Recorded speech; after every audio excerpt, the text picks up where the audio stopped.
coach, I'd like to think that I'm there to do a job, like any other person who's going to work every day. Changing in your career and realize that you can compete against the best players, and that I have increased my self-belief that it's possible to do. Even though Norwegian tennis had to wait for a player to catapult the country to the top of the rankings, the wait was worth it in the end. But the question is, how good is Casper Ruud actually? Let's find out, shall we? Casper was born in Oslo, the capital city of Norway. Even though he did not begin playing tennis until he was 4 years old, it is reasonable to say that he has been associated with the sport from the very beginning. Before his son surpassed him in February 2020, his father Christian was a professional tennis player who even earned the best ranking ever achieved by a Norwegian player, with a career high rank of 39 in the year 1995. During his career, Christian Ruud competed for Norway in 3 consecutive Olympic Games. He began his professional career in 1991 and retired 10 years later. After some time, Christian Ruud turned the torch on to his son, who went on to achieve remarkable success in the sport of tennis for Norway. Christian was the one who taught Casper how to play when he was a youngster. However, he has also been the driving force behind all of Casper's accomplishments as his current coach. In 2015, Ruud made his debut as a junior, which paved the path for a fascinating career that would eventually take him on a tour around the globe. Although he had a difficult time achieving success on the highest level, he was able to make it to the second round of the Wimbledon Boys Singles Tournament in 2015 and the third round of the US Open Boys Singles Tournament in 2015. Eventually, he turned pro and went on by winning 4 junior championships. By the time January 2016 rolled around, Ruud had risen to the top of the global junior rankings, making him the first Norwegian player to ever finish in that position.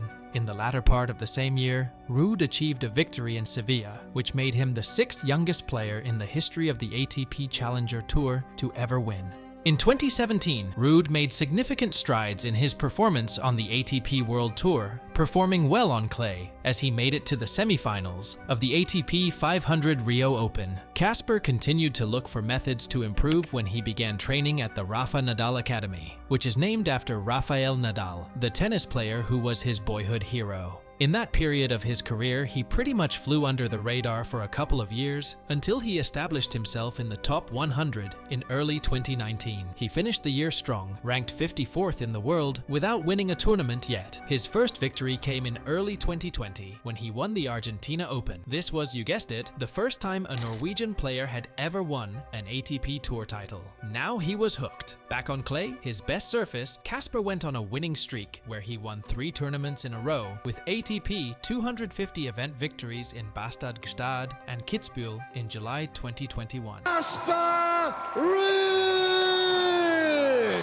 Casper came close to winning a major tournament, with reaching the finals of the ATP 1000 in Miami, the US Open, and 2 consecutive French Opens. However, he has lost all 4 of them, leaving the tennis world wondering if he is mentally strong enough to win tournaments on such a big stage. At least he reached his peak ranking as world number 2 behind Carlos Alcaraz at that time. To determine how good Casper Ruud really is, we need to analyze his style of play. Without a doubt, the massive forehand is the most powerful weapon that Casper has at his disposal. Being able to get under the ball and produce a great deal of spin is made possible by his technique, which is described as being highly whippy. He also makes excellent use of it when it comes to identifying angles, another area in which he excels. This was made very clear following his performance at the French Open in 2022. It is necessary to have the ability to think through a point in order to be a great player on clay courts. Ruud's playing style is centered on dragging his opponent around the court to increase the likelihood that he will finally have the chance to hit the winning shot. According to what was said before, this is intimately connected to his forehand. There is little doubt that he employs the backhand to keep his opponents pressed back.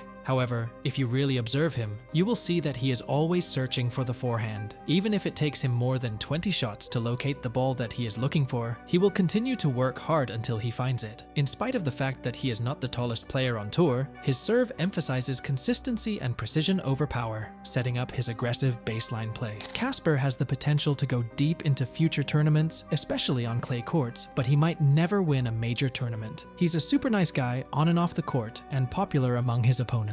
However, the next generation of young players is a major threat to his success. What do you think? Can he win a Grand Slam in the future? Let me know in the comments below. And if you like more tennis themes, be sure to check out this video. Thank you, and until next time.